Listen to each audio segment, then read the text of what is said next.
Talagay na mama si Teo. Mamaya ako dagdagan para At yan po yung mga nangyayari po sa tanim po naming kamatis. Parang dinaanan ng bagyo. Mga natumba.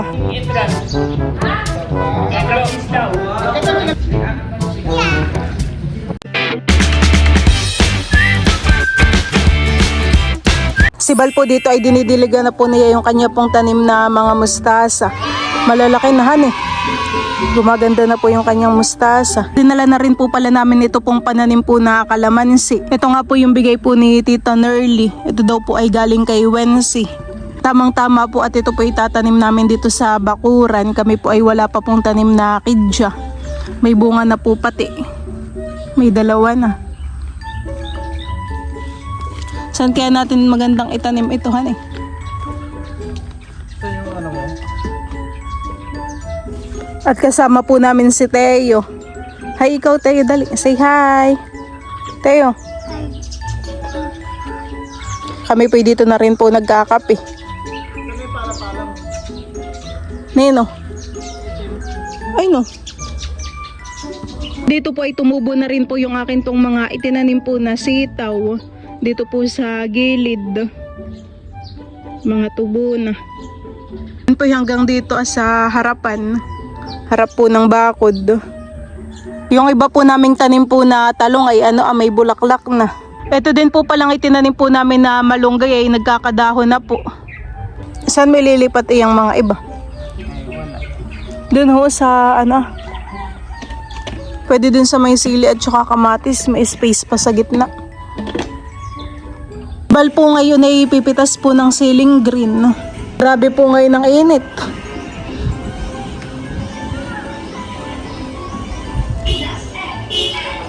Yung motor daw, nandiyan na yata si na mama. Mama po ay galing ng bayan.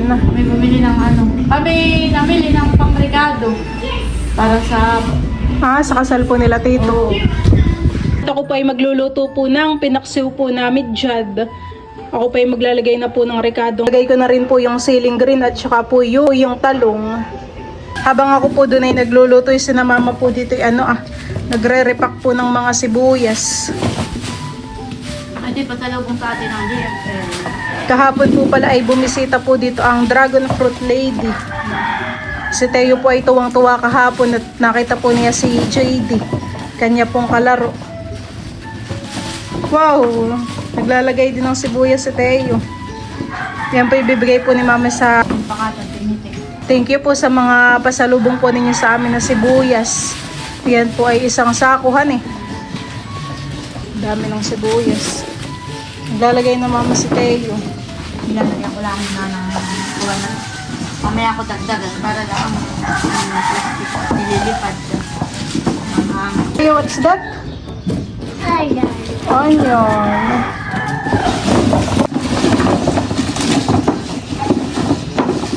Dapat ay sumama ka na tayo kahapon sa DFL. At ang lolo naman ay taga Mindoro. Kanuno di ba? Lapit lang po pala yung DFL po dun sa Papa po ni Bal. 1 oras lang daw po. Dapat ay si Tayo sumama na at gustong sumama kahapon. Nag-iiyak.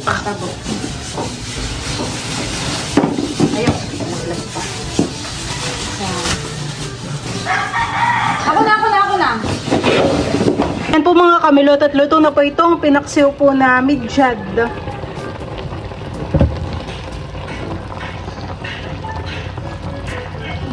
Bali, kami po pala ngayon ni Balay nandito po sa bayan. Kami po ay magpapanotaryo po na itong IQWD at saka po itong sa pagpapakuryente. Si Bal din po ay magpapagupit po ng kanyang buhok. Tapos ako naman ay magpapa-pedicure at manicure. Dahil malapit na po ang kasal nila tito. Kukunin din pala natin yung mga susuotin ni Dudut, ni Idro, tsaka ni Papa. Sa salud.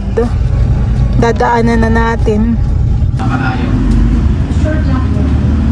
Ang ganito nga po, ang isang katulad ito na sa Pilipinas, tinitingnan namin kung katulad ng Italian. Kami po ni Balay nandito na po sa munisipyo.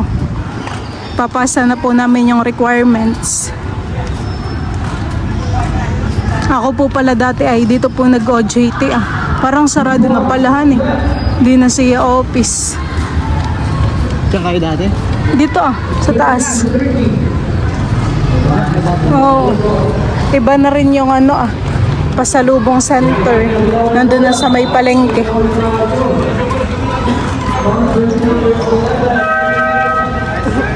Ayan po mga kamilot at bali nakapagpasa na po pala ako ng mga requirements po sa zoning. Kami po'y kukuha po ng puso ng saging. Yan na po muna yung kukunin ni Bala. Tamang-tama yan sa ginisa. O kaya sa sinigang.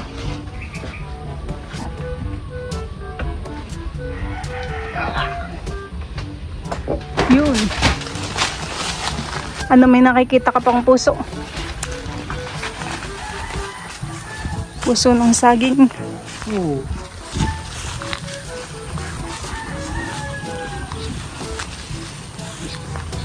Ano, meron ka pa? Nakikita.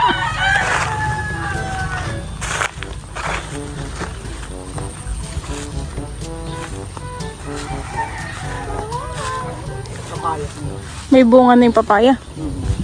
Maliit. Pwede naman kunin. Oo nga, honey. Yan mo lang din. Parang wala na, honey. Kunin mo na yung maliit. Palakayan pa natin yun.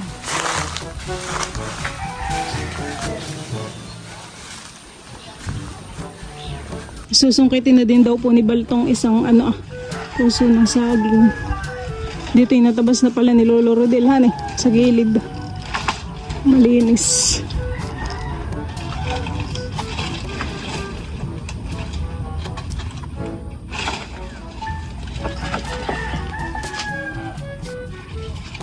Mataba na may lobs ng saging. Yan pong damo po dun sa may palayanan ay natuyo na.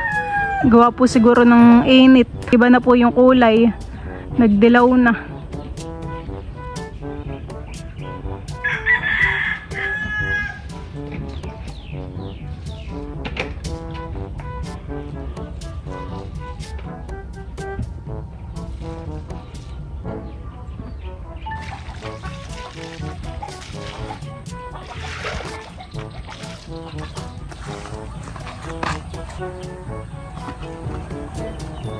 Saan mo ito nilagay? Kanina. Ayan po mga kamilot at bali ngayon po pala ay brown out. Wala po ngayong kuryente. Malakas po ang kulog at kidlat po sa labas. May ilaan nakalapos ng magandang dito. Parang pinagbigyan ng magandang kanan. Pagkatapos ng magandang, pinapakakan eh. Parang may bagyo. Kaya. Tatabi kami ni Teo. Daddy. Ano yan? Cute face. Kapalitan ko ng sandot, mainit. Ng kuryente ay. Kami po ni Balay nandito po ulit sa amin pong bakuran. Kagabi po napakalakas po ng hangin. At saka po ng ulan, kulog at saka po kidlat. At yan po yung mga nangyayari po sa tanim po naming kamatis. Parang dinaanan ng bagyo. Mga natumba. Po ilalagyan po namin ng stick.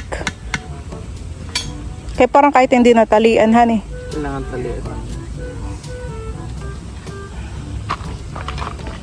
Matataas na pa naman. Mabilis matumba pala yan, honey. Pati yung ibang sili at saka yung ano talaga okra. ito. Parang sa tingin ko lalagyan talaga ng sukod at lalaki pa ito. Tapos pa nagkabunga. At umahaba na po dito yung tanim ko po na sitaw. Ayan po. Taas na. Yung iba naman po yung mga katatanim ay maliit pa. Dahil po yung mailipat palahan eh. Maganda na eh. Alin? Dito po may upo. Sa may... Mapagmataas at hindi maabot ang bunga. Tapos may tanim pa rin po ako ditong kabay. Mga tubo na rin po. Yan ay... Dapat ay iyay kuwan. Ano po kaya ito Citrus po, kidya. Kadya po. Abo nga na iya. Panood ko pala sa Facebook. Pag nagtatanim sila ng kamatis pahiga. Ay, nung itinanim ko yun ay aking inihiga. Pahiga. Oo. Parang ganito Parang binabaloktot nila tapos tatambagan nila ng Lupa. lupa. Panood mo dun? Oo, ganun yung ginawa ko diyan. Nung aking inilipat, pinahiga ko yung pagtatanim. Ako po pala may tinanim po dito na kangkong. Tubo na rin po. Ayan po, at ako po pala ngayon ay mananalbos.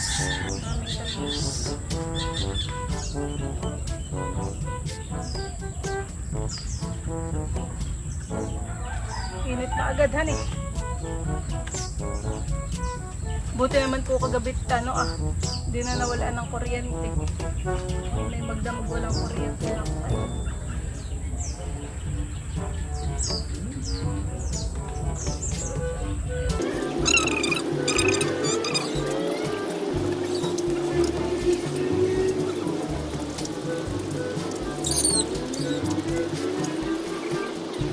Ito na po yung aking mga nakuha po na talbos. Meron pa po ako ditong kukuhain.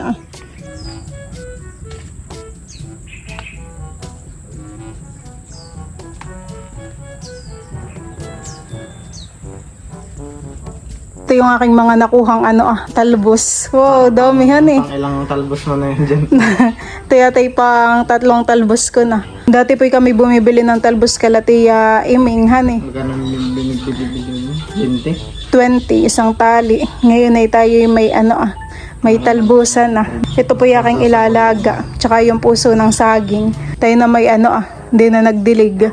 Na libre na. Tapos yung balon ay baka nalagyan uli ng tubig eh. Alot natin sa danang sa... Kahit wag na. At na may tayo pa uwi na din. Hawakan ko na lang. Kami po ay nandito na po sa Mondi and Goldie. Bali si Teo po ay dito na lang liliguan.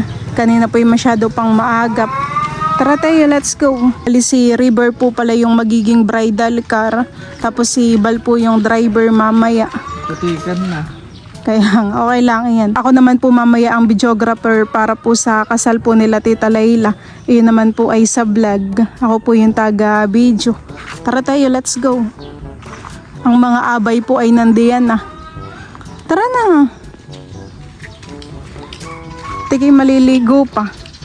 Bali magkakapatid rin po nila mama ay dapat po alas 9 nandito na rin at gawa po ng may photoshoot. Kailangan po ay kompleto. Tara, magsiswim ka.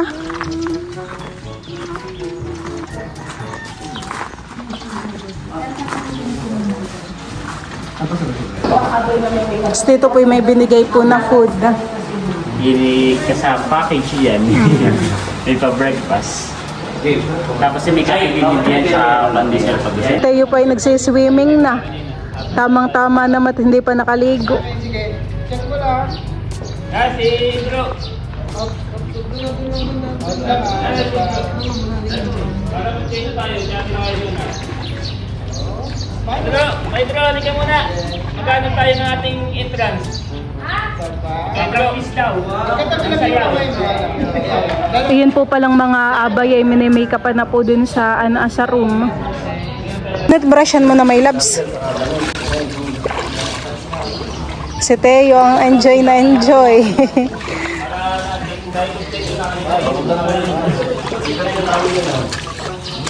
Wow.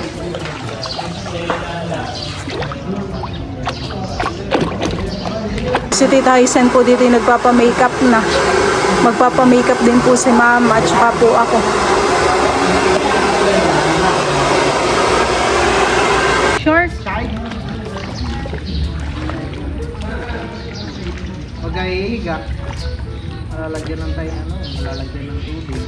Nagtatalon.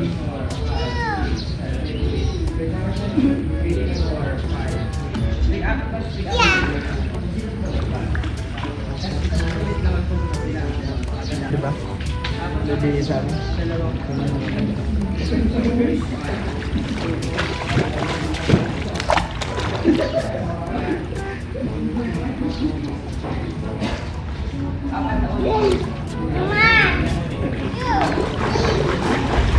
Oh, madulas. Alin ang Halika dito tayo, dali. yung mismo Tapos dito po yung naka-makeup na. Ayan po yung abay.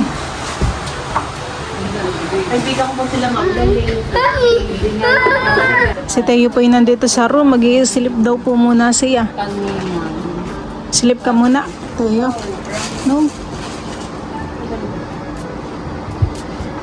Papa. Ay, si Papa yung mamaya pa yun. Sa simbahan yata. Kami naman po yung mga nagkain ah. Si Teo po ay nakatulog na. Napagod. Kanina naman po ito yung nag-swimming. Tulog. Bagsak po ang batuta. Napagod yan ka sa swimming at kalalaro. Nantok sa lakas ng... Ito po yung nantok dahil sa aircon. Thank you po kay Ma'am Joanne sa outfit po ni Teo. Tsaka po sa shoes.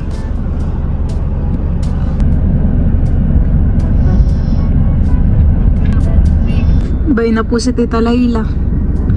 Dito po siya sasakay. Yes po ni Bali yung damit po ni Teo. Si Teo naman po ay little groom. Thank you po kay Ma'am Joanne sa outfit po ni Teo. Hanggang sa shoes po. Thank you po.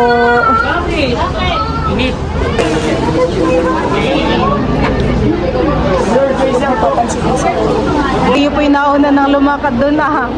Hindi pa pinapalakad.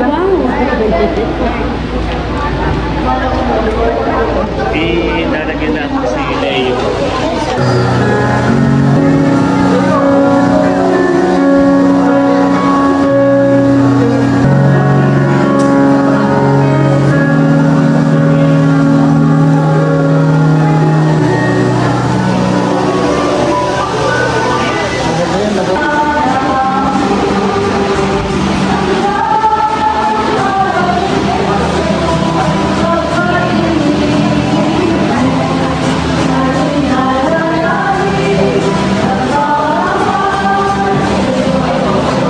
Sa pamamagitan ni Kristo na sa tanay ng tubos.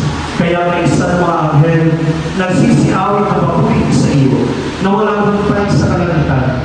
Kami nagbubuli sa iyong kadakilan.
sapagkat ating pong pinagdiriwang ang kanilang pag-ibigan at pagmamahalan. May we request everyone to please all rise. Tayo po tayo. Tumayo nga po ang lahat. At ibibigay po natin ang ating 100%